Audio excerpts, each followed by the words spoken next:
Hey, deserving listeners, I thought I would respond to a patron email today.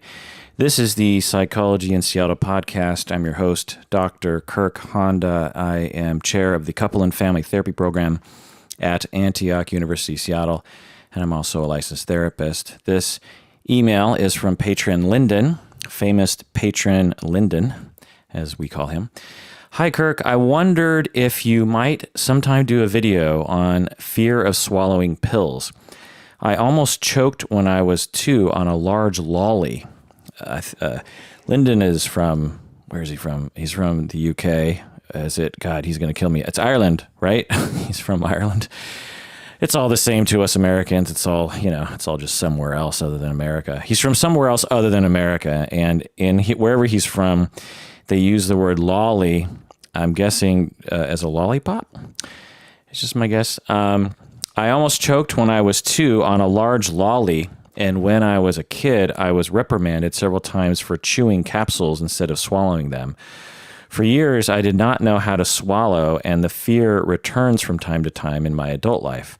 I had a phase from about age 19 to 26 when I was able to swallow normally, but the fear came back again. I read somewhere that 1/3 of Americans have had this fear of swallowing pills, caplets, and tablets. I know it is irrational, but it still affects me from time to time. Regards, Lyndon. Well, patron Lyndon, let me just go on a little bit of a talk here that I'm sure is not new information to you, Lyndon, because I know you're a smart guy that knows a lot of things. So I'll probably just be telling you things you already know. But for those who don't know, yeah, it's a very normal fear. I mean, when you think about it, if it's normal for any organism to have an involuntary reaction when they are choking, right? You know, when you have water go down the wrong pipe into your lungs, you don't have to think about choking. Your body just automatically chokes and starts to cough to get it out of your lungs. Well, the same goes when you try to shove a big pill down your throat that's hard. Your body has an involuntary reaction to stop that from happening, which is a good thing, right? It's a safety mechanism that we evolved long before the human race existed, I'm sure. So, I mean, it probably even goes back to fish, right? I mean, they could choke on things, presumably. So we have it in our, it's in our, it's an involuntary reaction. It's an instinct. And so when we are forced by our modern medical wonders to swallow and some pills are huge, and especially for a 2-year-old, I can't imagine, what that would have been like. It's normal to choke, and it's also normal to have a fear of choking. Some people seem to not have that fear, but many do. And so it's not irrational at all, really. It's something that you don't have control over, and you wish you could, because you're saying it's just a pill. I'm not going to choke. Everything's going to be okay. But it makes sense that your body wouldn't like that, even though your conscious mind is saying everything's okay. It's the same with needles. It's totally normal to be terrified of needles. I mean, we have evolved a mechanism to avoid sticking things into our body. And when we witness a needle going into our body, it triggers something in us, this primal safety mechanism that says, get away from what that is, because that's going to, it's going to kill you. That's bad. So choking on a pill is the same thing. So it's totally normal. Now, some people will have trauma regarding choking, as you did when you were 2. You weren't swallowing a pill. You were sucking on a lolly, and you choked on it. And it makes sense that from that day forward, your brain would have this idea that it needs to avoid things getting stuck in your throat, because it experienced what that was like, and it was a terrifying experience. And so your brain, your body, and soul starts to develop an avoidance technique to avoid going down that road again and being terrified. So that's always something to think about. Is I find people who have these kinds of phobias will have some initial event that traumatized them. people who have claustrophobia will often talk about the first time that they had a freak out and how that began the progressive road of having the phobia.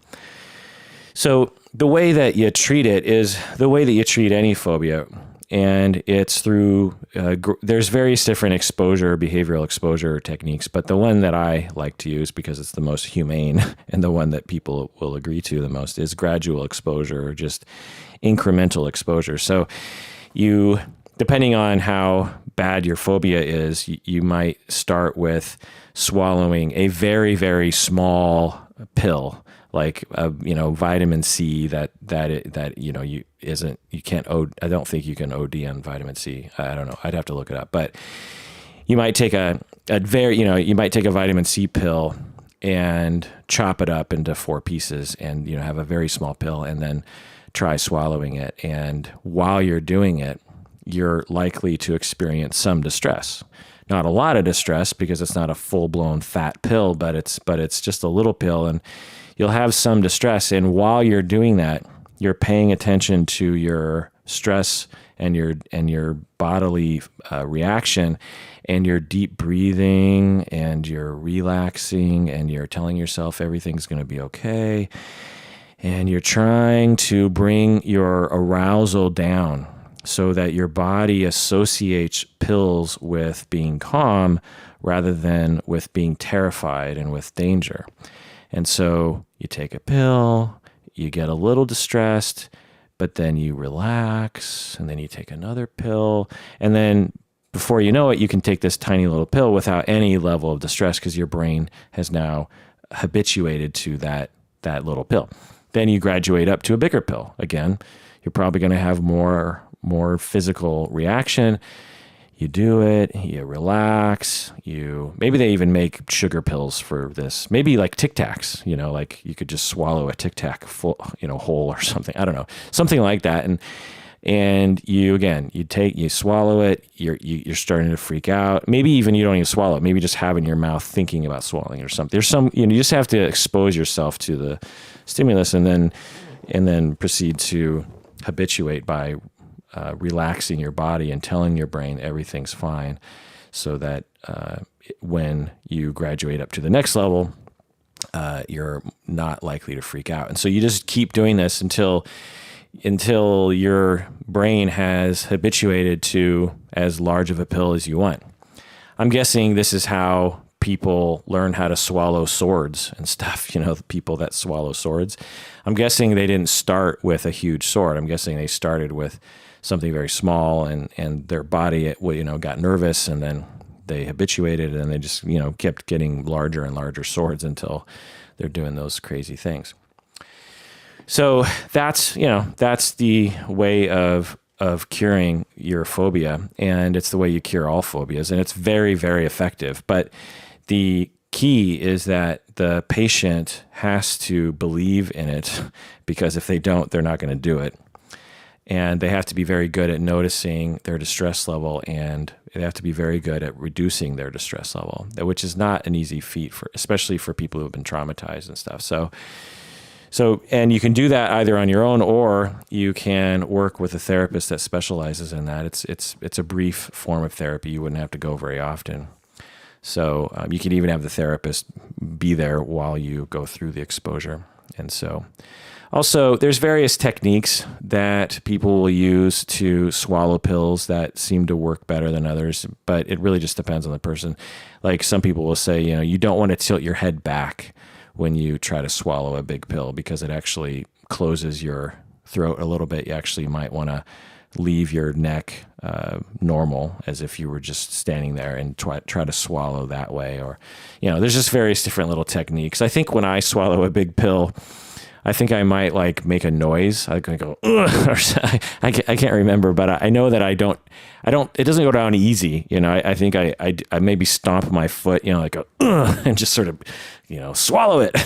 And, so I'm sharing that with you. I don't know why I just did that, but I did. Okay. Well, that does it for this episode of Psychology in Seattle. Thanks for joining me. If you haven't already become a patron of the podcast, please do so by going to patreon.com.